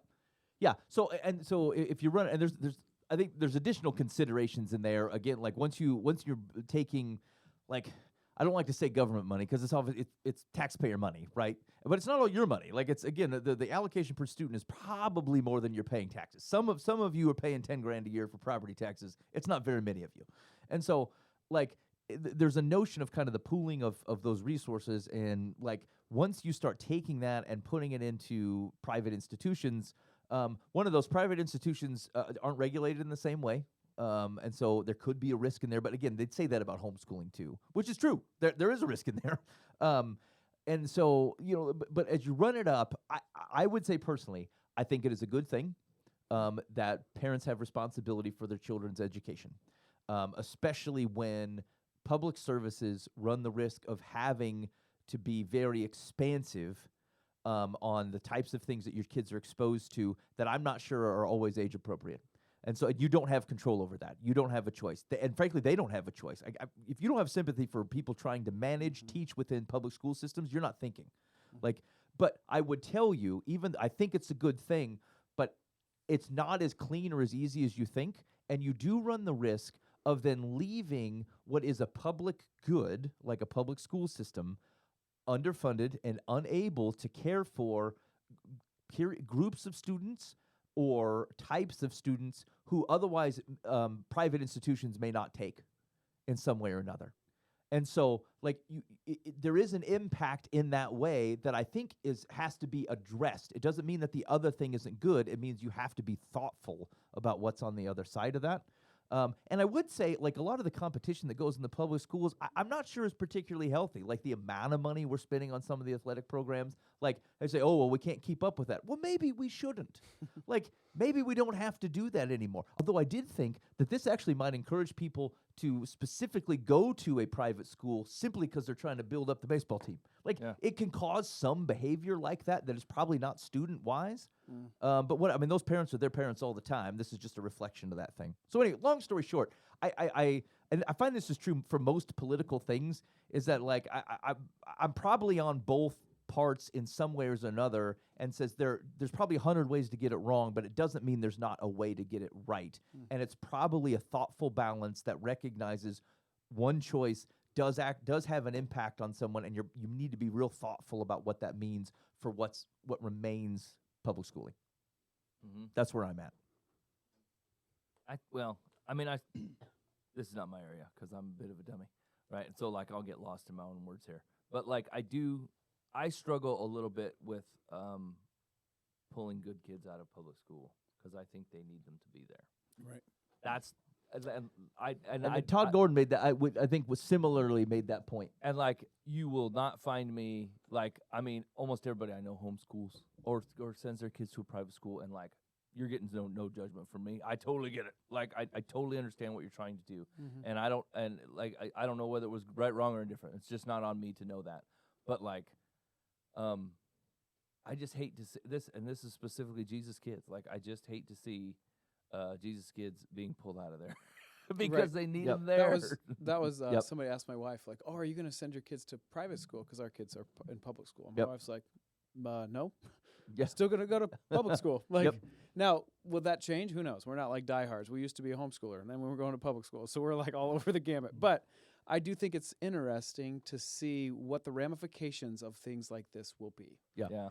And, like, you got to kind of go to states that have already done this, and, like, what is their school system out like now? Like, what is the backlash? Like, there is something that'll change, and we might not know for a while, but right now, okay, we're going to go to public school. But I think there's a lot of people who are thinking, okay, I'm going to change the course of this because of this. We'll see what happens, right? And I think even the estimates that I saw, it's not like a 50% exodus. Like, most people, and I'll tell you this, even this as a family who chose to homeschool, like, there are parts of we have a 16-year-old, and, like, there's communal events that my kid is not involved in that most people would look like, at least kind of fondly, but, like, the benefit is like, it was shared. It was shared, right? So like, hey, we did a prom with you and your younger sister in the living room. It's not the same thing as you had 300 people from your graduating class share a night like that everyone could remember and talk about the time the guy spilled the punch and Ted got drunk in the parking lot and somebody set fire to the trash can, right? Like communal events like that are something. And so, like, even then, I think, well, I wish there were things like that. And I think there is a draw to that. And I think there should be. I think there is something about that kind of thing, a communal experience. And so, like, it's just never super black and white to me. I think there's, like, you're always trying to make an imperfect decision with a lot of variables and going, I hope this seems like the best I got right now. And, like, what are you going to do? And would you, like, and if you look at, like, of all the things that I think our government probably screws up and even our school systems, right? Like, if you could just think about it in an odd space for a minute and go, think that they have good intent. Like everything they're trying to do, they're doing with the best intention, right? When they put an addition on the school, that's helpful. They were like, hey, the population's going to rise by this. We're probably going to have to get tax money for this, right? Like they're not instantly thinking, I want to indoctrinate your kids with the worst of humanity and try to say everything's okay. And like was not their intent, right? Some of them, they're put in this situation. They're trying to do the best they can, right? And they're also like basing the way that they're going to buy curriculum and update facilities and feed kids based on how many kids are in the community. And it feels a little crappy, just to me, just a little crappy that goes, yeah, I hear what you're doing, but like we're out. We're just going to out. We're just going to be out. All right. Well, so but that does solve though, like if there's some level of predictability, like you're not owed all the children in the district to go to a public school, right? So like if you knew that 10% of the kids were going to do something else, then you should you shift your numbers based upon what we expect. We order fewer lunches. Yeah, we build those things smaller don't turn corners that fast, right? No, that's true. But the lunches do, but like the gym doesn't, or like the adding on a half of the elementary school or something, Yeah, totally. I'm saying, but it will settle over time, and so it is a wrong thing to go, oh, all exponential growth within the community will be in the public schools when you know that there's a program of which 10% most people do. And so you give it a decade to shift out, it should be more predictable. Yeah, and what's the first thing they're going to cut when they lose budget? Right? That we can't pay the teachers any less, and we'll find out a way to do it. Because they have to sit somewhere, and they have to eat. There's things that, like, the budget can't change. And so the only thing that moves is how often we buy textbooks and how much we pay teachers. Yeah, so what's interesting, though, is, like, I mean, you're in a small school district, right? And so, how dare you? You got a pool? No, we don't have a pool. Okay. You find me a school in the metro that doesn't have a pool in it. Yeah, they flaunt it, honestly. What I'm saying is that, like, I think there is a notion of, like, what the high school experience is, and that is taxpayer money. And there is so even within school districts, like the types of things where like, hey, look at the difference between a private school and a public school, that exists between multiple public schools. Mm-hmm. As a matter of fact, you're more likely to see the movement of people to private institutions in like urban areas. Like it's not very likely that like everybody out in Greenfield, like that they're going to pop up a private school to like wage war against Greenfield. Right. Yeah, like it's likely to happen on where there's more money in the communities anyway, because the transportation makes sense and the building cost makes sense, and so like there's going to be an imbalance. It's going to feel like there's an imbalance on how people move, regardless. I think that's going to take a while to flush that out. Like the only example I can think of is like, let's say there's like a mile country road to this dude's house, and he's like, stop taking my tax money. I own a plow. I will handle this on my own. I'll get myself in and out. And the county's like, okay, I totally get it, right? And so until the guy moves and someone else moves in who doesn't own a plow. Yes. Now the county's back in charge of running this entire 1 year, you know what I'm saying? Yes. And they haven't been collecting any money to pay for it for the last 6 years because Plowman moved in. Yes, I agree with that. That makes it hard. Yeah, I think it does make it hard. And I think like the predictability, and that's fiscally. But to your point, I think as you think about the intentions of people, I think that is mostly true. But the intentions of the teacher who is using pronouns and not telling parents is because they think it's for their kid's own good. Yeah. That's the thing that people are trying to protect, is like someone who says this teacher, this school district, something in there says you know better than me. No, I know you didn't want your kid to look at the sex ed thing, but like you're depriving them, and we showed them the penis No, anyway. I agree. And so like, I get that. is it a right caution? Of course it is. Does it make sense to then not be a part of that at all? That's where I think it's difficult. I think that's a much grayer area. Yeah, I agree. All right, you're listening to Live from the Path. Hey, I'm interested in your thoughts, but not your lobbying. 515-517-0085. If we're not thinking about this wisely, how can we take this in from people who love Jesus and love children, and actually, I think And love communities. and love communities. I do, and I think that's one of the things is don't be too narrow-minded when it comes how you think about your community. Like, yes, maybe you think it's wise to take your kid and put them in a private school. Okay, I can respect that, but like, the rest of the people who are still going to this public school, like they're going to be the people who are running for mayor later on and opening the gas stations. And like, it's in everybody's best interest that people are well educated, regardless of how efficiently you think the government uses the money. And so what I'm saying is you can't bail from the conversation. You can work your best to improve it. It is not in anybody's best interest to bail from it and go, well, my kids are covered, I'm out. Right. And so my encouragement is involvement. That's where I'm at. I'm at like data collecting mode. Yep. And I love asking people this because they seem to have a great, powerful, passionate perspective. And I want to hear them. Like, tell me why this is bad, or tell me why this is amazing. Like, that's where I'm at. Data collection mode. Yep. Yeah. I don't know where I that's could fall. fair. Yeah. And Ben's right. Like, it's just like everything else. It's always gray. Like, there's always gray in there. There's you can't just throw your foot down and go, here's the dang deal. So I totally get it. I like going at it from the perspective of they're trying to do the best for these kids. Like, nobody's like, yeah, we're going to screw these Right. kids. Like, yeah, that's how we're going to do Their this. best is wrong. Right. It's well-intentioned but incorrect. But still, Right. they're trying. Good. Yeah, there's usually only a minimal amount of people in there trying to, with an agenda. Yeah, agreed. To teachers. I mean, my wife works in a school, right? So I hear some of the stories, and there have been situations where there's someone with an agenda. Usually, at least still in this area, they do get rooted out at some point. But I don't know how much damage, they do. Yep. We have always, like, our kids were raised in the public school on purpose because I always figured one of these days there'll be adults in the public world. They should know how to withstand Start the it public. out right now. Yep. Right? Yeah, Let's process it together. yeah. Now I have a grandson who is 2, and I'm like, boy, I don't know what I would do. Now I'm like softy grandpa, I'm like, oh, I don't know, keep him out of there, But it's tough. There is no black and white answer. There's no cookie cutter.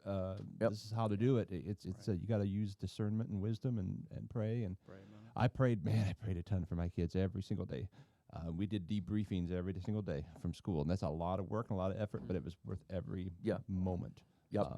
Because I didn't want anybody teaching them stuff that was contrary to a godly worldview. And That's so right. I would correct that immediately. Yep. Yeah. Okay. All right. You got time for one question? Yeah, let's do it. Here we go, dear Live from the Path. What's the best way to decline handshakes? In social settings, I often find myself ready to dine, hands washed and sanitized, only for someone to thrust their hand toward me expecting a handshake. The last thing I want before handling my food is to shake anyone's hand. In one instance, a man who was hosting the gathering with his wife returned belatedly from a bike ride as we were approaching the dinner table and offered me his sweaty hand. Refusing elicited a dirty look from my partner and an expression of bewilderment on the face of the bicyclist. Please advise. The audacity. Yeah. Shake my hand. You should probably stay at home all the time, friend. You're hard to get along with. I can say what people do to me because no one wants to shake my hand. What? No. I just want to make sure I'm understanding this story here. How do you politely not shake the person's hands if they're reaching it out to you? Well, kind of, but like he was at an event where the host and his wife were on a bike ride. He was about ready to eat the food at the event, being hosted by people that aren't there. And then they come trolling in off a bike ride, sweaty and gross. Kind of the party and they're I wanna like, go to. You know what I'm whatever, saying? Henry. How you doing, buddy? And out for the handshake goes the sweatiness. Now, wait a minute. Is this guy eating with his hand? What, Isn't he using utensils? he doesn't make Unless mention it's a of that. taco bar. I don't know that this, unless you're like ham fisting stuff and throwing it in your face, just use the utensils. Okay, his issue is to shaking hand. Just do a fist bump. They're doing the hand, just do the fist, and they'll say, "Oh, okay," and then they'll fist bump you. Is that acceptable? Sure. Doesn't that get their Post-COVID. gross sweatiness all over your fist hair? I mean, I don't want that stuff dripping onto my chicken grease. yeah. It'll get all mixed together. Or do your elbow and look really weird. Dan says, Oh, don't do the elbow, don't. I've had alternative. that. People did it to me. Like, are you serious? They're like, okay. I feel So I licked him on the cheek. this. Public school, Dan. Okay, so Dan says, just like go judo with it. Off, Like, off of the fist pump. yeah, switch to a fist bump. I'd say shake the hand and wash your hands. That's where I'm at. I mean, that's what you should Come on, do. man. Act like a regular But he member wants to of politely society. decline. He's trying to. He's What asking would how do you Jesus do? decline. What Yeah. would Jesus do? Not politely decline. He wouldn't politely decline. No. He'd I shake think your hand. He'd call him a viper. He'd psych. He'd do the psych. Oh, he'd be like, oh. oh, long flowing locks. Look at the pictures. Who's the king of kings? All right. By the way, you sitting in the back of the room, so I call you up here. Okay. All right. So option 1, fist bump. Option 2, you shake hands and then. Go wash. Now, Rewash does your that hands. feel awkward though? Hey, thanks, Tom. And then he sees you leave and come back. I mean, once again, put a couple thoughts together. Hey, man, I got to run to the bathroom real quick. You don't have to say whether it's a onesie Tuesday. He Just doesn't go know. He wash just your came to the party. He might know that. What does I- he I know? went He was bathroom. out on a bike ride while people were eating in this place. Right. I'd stop beating with this guy. You anyway. could faux sneeze into your hand, like shake his hand and then go, and then say, "Oh, I gotta go wash my hands." I mean, why don't you be honest with it, right? Like it depends on how well you know the guy. If some sweaty dude come up to me and try to shake hands while I'm trying to eat dinner, he's like, "Hey man, how's it going?" He's like, "I'm trying to eat dinner. Go wash yourself up. We can shake hands after I'm done." I think these are all short-term solutions here. Okay. Mike, come in for a handshake. Okay, do it. You give a little smooch on the hand. Okay. Wow. You become the smooch on the hand guy. Nobody No wants more a handshake handshake. from you. I mean, there's something Problem to solved that. for life. Nathaniel's not wrong. You go the Gaston route. Wow. The Pope. Kiss the ring, Pope. I can't believe I fell for this. I didn't see that coming. Hey, a man who takes like crazy cold showers has ideas. Here's the thing. He's not wrong. I'll never do that again. I will never shake Nathaniel's hand again as long as I live. Okay, I think I've said this before, but I'm going to reiterate it for the purposes of this illustration. Even if the guy didn't come from a bike ride, that man has feces on his hand. Okay. People's hands are Keep disgusting. going. Keep going. You hear me? Everybody's hands are gross. Got it. Right. Even people who think their hands are gross, their hands are gross. Okay? And so what I'm telling, just like you look at your kids and you go, hey, I didn't have to tell them to stop eating junk today. That's because they ate it when you weren't looking. Everybody's licked a poop. Everybody has done all kinds of eating stuff off the floor, touching all kinds of garbage. Like the amount of, even post-COVID, the amount of, our attempts at sanitation are feeble at best. Okay? Everybody's hands are filthy. And so the sweat is just obvious. And frankly, it's got a lot of salt. It's probably cleaner than a guy who came up to you unsweaty. And so I get that it feels gross to you, but in the grand scheme of things, it's not any worse. And so either suck it up, or go wash your hands, Or Gaston him. or give him the kiss. Or I mean, if you're a fist bumper, then you can keep with it. I think any of these are viable options. But I'm just telling you, like the ground you're trying to hold, it's a fraud. That guy's got poop on his finger. That's what I'm telling you. Gaston's the winner for me. Yeah. Never go shake his hand again. That's a Nathaniel. lifelong solution. Nathaniel, 48 points for Nathaniel. Here's what you do. Everyone, Dan said, I licked the guy, and everyone's like, oh, Dan, that's crazy. And here comes Nathaniel. Nathaniel, kiss in hand. It worked. Okay, Riley Secular says, if this is of any comfort, you are far from the only person who dislikes shaking hands. That means you're not the only unpopular doofus around. No one wants to deal with you. Over the years, I have received letters from many others who share your concern. Some are afraid of the COVIDs. Others simply dislike physical contact. In some cultures, handshaking is never done. Okay. Some individuals, I mean, The kiss on the cheeks. Yeah, Like, unless what do you're, you do? unless here? you're from that culture, Right. it doesn't doesn't Yeah, apply. you move to Mozambique, you won't have this problem. Yeah, exactly. Some individuals avoid it by placing their palms together, leaning forward a bit, smiling and saying something like, "Great to see you." Wait, like a bow? Yeah. Like a one of these? Yeah. No. Oh. That's weird. Yeah, Great to you can't see be you. Johnny Wonderbread coming in with a bow. Agreed. Continues. You could say, "Great to see you," or How was that bike ride? Yeah. If you don't do this already, keep a small bottle of hand sanitizer on your person to use when you're out of office. Oh, yeah, that don't look weird. You That go to your doesn't do that, Manny yeah. pack and take a couple squirts. Bathe yourself in that. Everybody loves that. Every time you shake their hand, they get out this thing like, Just go to the bathroom. It's way less obvious. that guy's got feces on his hands. Life from the path told me so. Yeah. Okay. That bowing thing's weird. Oh, it's straight weird. Welcome, Daniel-san. Like, there's no reason for that. Can we do that from here on out? Yeah. Whenever we see each other, just bow to me. Welcome. Well, How I'll was bow your to you car and I'll ride know. here? Or if it's Nathaniel, I know he's going to kiss my hand. Would you kiss the guy? If a guy came at you with palmed hands, would you try to give it a smooch? Oh, I don't think so. no, I'd give him the Texas Whopper.